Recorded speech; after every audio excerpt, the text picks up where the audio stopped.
سلام، عرض ادب، خسته نباشید. دوستانی که سمپاششون آب روغن قاطی میکنه همش درگیر اینا، میبرن تعمیرگاه 1 میلیون 2 میلیون 3 میلیون 4 میلیون ازشون میگیره، هیچ کاری انجام نمیده براتون. دوستان فقط میتونن خودتون 3 تا اورینگ بگیرین داخل از یکی هست، به همین طریقه مثل که اینجا اورینگ میخوره، اینجا هم 3 تا اورینگ میخوره.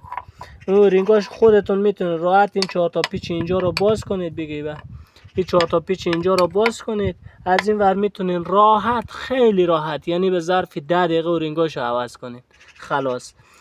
بعد این واشر که من، این اورینگی که من این وسط انداختم دوستان 100% بندازین.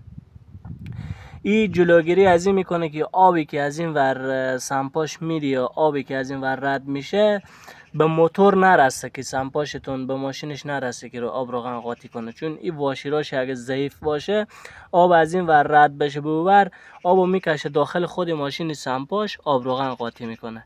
بهتره که وسط اینا هر کدوم یه دونه اورینگ اضافی بندازین. این از اون آبی که از اینجا میده جلوگیری میکنه، آبو نمیذاره رد شه سمت موتور سمپاش.